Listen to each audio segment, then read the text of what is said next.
Kalau kita menuangkan air ke gelas, kita tahu dengan mudah batas cukup sebelum air tersebut luber dan merepotkan untuk dibersihkan.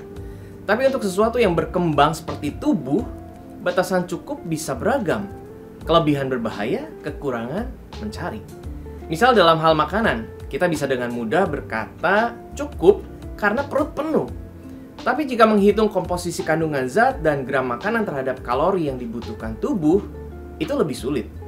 Jika makan karbohidrat melulu seperti nasi misalnya, dan minim protein, ya lapar terus. Akhirnya obesitas, masalah kolesterol, darah tinggi, dan lain-lain. Kelebihan bisa berbahaya, kekurangan akan terus mencari. Lebih sulit lagi mengukur kadar cukup untuk hal yang sifatnya imaterial.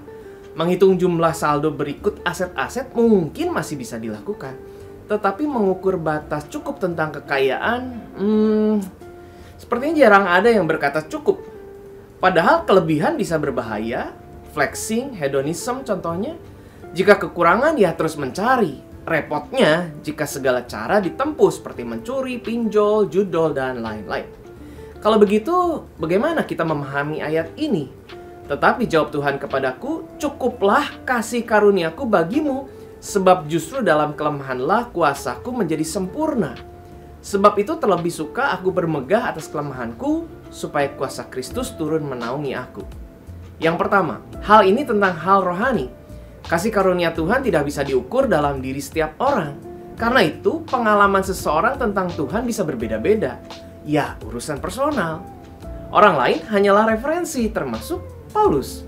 Karena itu, temukan sendiri secara spesifik kasih karunia dari Tuhan, mendekatlah padanya. Yang kedua, batasan cukup yang benar dari Tuhan. Kita mungkin berkata, Tuhan, cukuplah ujian tantangan yang aku alami bertahun-tahun ini. Tetapi jika Tuhan melihat anaknya masih mampu berkembang, berarti Tuhan masih izinkan terjadi. Jangan lupa, Tuhan ada di pihak kita. Tujuannya melatih otot-otot rohani dan mental kita. Sama seperti personal trainer yang melihat kita berlatih beban dan sigap ketika kita betul-betul tak berdaya. Yang ketiga, berlatih. Yang perlu kita latih adalah kebiasaan sebelum menjadi mentalitas. Berhenti makan sebelum kenyang, makanlah sebelum lapar. Memberilah, memberi sampai terasa perih karena lewat dari batas-batas biasanya. Dengan berlatih, maka otot-otot rohani dan mental kita semakin elastis untuk perkembangan selanjutnya. Apa yang cukup 10 tahun lalu belum tentu cukup hari ini, karena kita terus berkembang.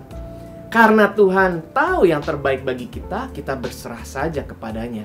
Karena dialah yang paling mengerti kata cukup.